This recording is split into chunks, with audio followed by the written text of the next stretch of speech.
Financial year 2022-23 और assessment year 2023-24 के लिए आईटीआर भरने के लिए लास्ट डेट 31 जुलाई 2023 है। यदि आपने अपना आईटीआर नहीं फाइल किया है तो आप इसे जल्दी से जल्दी फाइल कर दें। आप खुद भी भर सकते हैं और अपने सीए की हेल्प से भी आप इसे भर सकते हैं। 31 जुलाई 2023 के बाद में आपने यदि आईटीआर फाइल करी तो आपकी आईटीआर बिलेटेड आईटीआर मानी जाएगी और करंट ईयर के लिए लेट फाइलिंग फीस जो कि 5,000 रुपए की होती है अंडर सेक्शन 234F के अनुसार लायबल होगी। यदि किसी व्यक्ति की इनकम 5 लाख रुपए से ज्यादा नहीं होती है तो उसे लेट फीस के 1000 रुपी उसे सबमिट करने होंगे। तो सबसे पहले हमें टैक्स से जुड़ी हुई डेट को ध्यान में रखना होता है कि हमें किस डेट पर अपनी आईटीआर फाइल करनी है। 31 जुलाई फॉर ऑर्डिनरी पीपल्स के लिए, और इसमें एचयूएफ और वे फर्म जिनका ऑडिट नहीं होता है उनके लिए 31 जुलाई डेट होती है।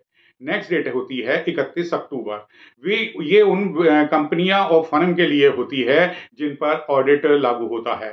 फिर होती है 31 दिसंबर। 31 दिसंबर में आपकी जो आईटीआर होती है रिवाइज्ड और देरी से रिटर्न भरने की लास्ट डेट होती है। तो सबसे पहले आप इन आईटीआर की डेट को जरूर ध्यान में रखें कि आपको किस डेट पर अपनी आईटीआर भरनी है। तो इस बार कुछ आईटीआर में कुछ चेंजेस हुए हैं और आपको ये इंफॉर्मेशन भी इस बार देनी पड़ेंगी। तो सबसे पहले जो है आपको क्रिप्टो वर्चुअल डिजिटल असेट से जो इनकम हुई है उसे दिखाने के लिए एक नया ऑप्शन दिया गया है, उसमें आपको डिटेल भरनी होगी। नेक्स्ट है इंट्रा डे ट्रेडिंग शेयर्स को रिपोर्ट करने के लिए अलग से ट्रेडिंग अकाउंट दिया गया है, वहां आपको फिल करना होगा और ये रिक्वायर्ड इंफॉर्मेशन आपको देनी होगी। नेक्स्ट होती है कैपिटल गेन्स के लिए पहले एक एक शेयर का यानी ईच शेयर के अनुसार आपको डिटेल देनी होती थी और अब टोटल सेल और परचेज दे करके प्रॉफिट निकाला जाता है। तो ये सब आपको डिटेल इस बार चेंजेज हुए हैं, ये आपको भरने पड़ते हैं। अब आईटीआर भरने के लिए नेक्स्ट हमें ये जानना होता है कि हमें कौन सा आईटीआर फॉर्म भरना होता है।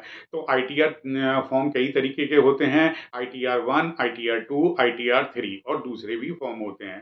तो सबसे पहले आईटीआर 1 के बारे में जानेंगे कि आईटीआर 1 क्या होता है। इसको हम सहज फॉर्म भी कहते हैं और जिनकी सैलरी समेत टोटल इनकम 50 लाख तक की हो, ये उन लोगों के लिए होता है और जिनकी एग्रीकल्चर इनकम 5,000 रुपए से कम की हो और अदर सोर्स जैसे इनकम होती है, जैसे इंटरेस्ट है, पेंशन है, हाउस रेंट आदि से जो भी इनकम होती है वो इसमें भरी जाती है। और दूसरे देश में रिटायरमेंट बेनिफिट अकाउंट से जो इनकम हुई है वो भी इसमें भरी जाती है। आईटीआर 2, जब किसी टैक्स पेयर की सैलरी से इनकम 50 लाख से ज्यादा होती है और एग्रीकल्चर इनकम 5,000 से ज्यादा की होती है तब, और या किसी कंपनी में डायरेक्टर या अनलिस्टेड कंपनियों के आप शेयर होल्डर्स हैं या आपके पास में एक से ज्यादा प्रॉपर्टी है, तो फॉरेन से इनकम आपकी हो रही है या फॉरेन में आपकी प्रॉपर्टी है तो उन लोगों के लिए आईटीआर 2 फॉर्म भरना होता है। आईटीआर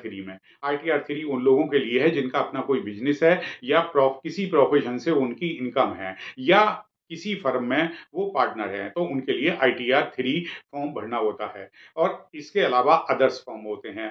तो अदर्स, इनके अलावा जो और भी फॉर्म होते हैं जिनकी जरूरत बिजनेस से या दूसरी तरीके से इनकम से जुड़े लोगों के लिए होती है। अब हम ये इनके फॉर्म के बारे में जानने के बाद में ये जानना होता है कि हमें अपनी आईटीआर कौन से टैक्स रिजीम में भरनी है, ओल्ड रिजीम में भरनी है या न्यू रिजीम में भरनी होती है। तो ओल्ड रिजीम में क्या होता है कि वो लोग जो कि होम लोन की ईएमआई दे रहे हैं या इंश्योरेंस या दूसरे टैक्स सेविंग से इन्वेस्टमेंट कर रहे हैं, बच्चों की फीस कर रहे हैं, वे ही केवल इसमें ओल्ड रिजीम में बेनिफिटेड हैं।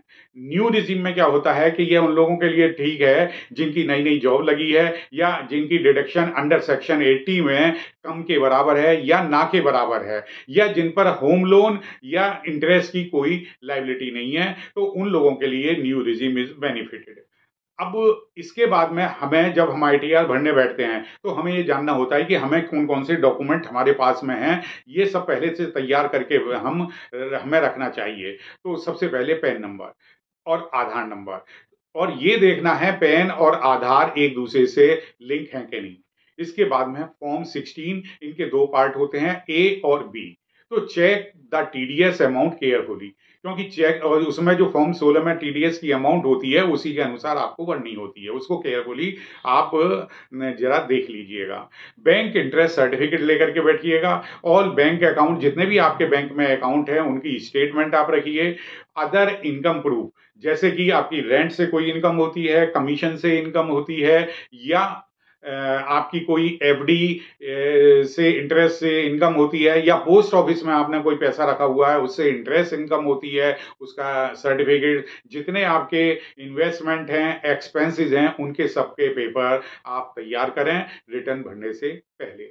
और यदि आपने बिजनेस करते हैं तो आपका जीएसटी नंबर जरूर मिला होगा। तो जीएसटी नंबर जो है आपको वो अपना उसमें फिलअप करना होता है, और उसके ट्रांजैक्शन से जुड़े हुए जितने एंटायर पेपर होते हैं वो सारे के सारे आपको अपने पास रखने होते हैं आईटीआर बनने से पहले के लिए। रिटर्न में आपको अंडर चैप्टर 6A में सेक्शन 80 के अंदर सारी डिडक्शन की इंफॉर्मेशन देनी होती है, जिसके आधार पर आपको इनकम टैक्स में डिडक्शन भी मिलती है, जैसे कि पीवीएफ है, इंश्योरेंस है, मेडिक्लेम, बच्चों की स्कूल की फीस, कॉलेज की फीस, डोनेशंस आदि इनकी आपको इंफॉर्मेशन देनी होती है। यदि आप जॉब करते हैं तो आपको फॉर्म 16 के पार्ट 1 की मदद पर और पार्ट बी की मदद से आपको सारी इंफॉर्मेशन वहां फिलअप करनी होती है।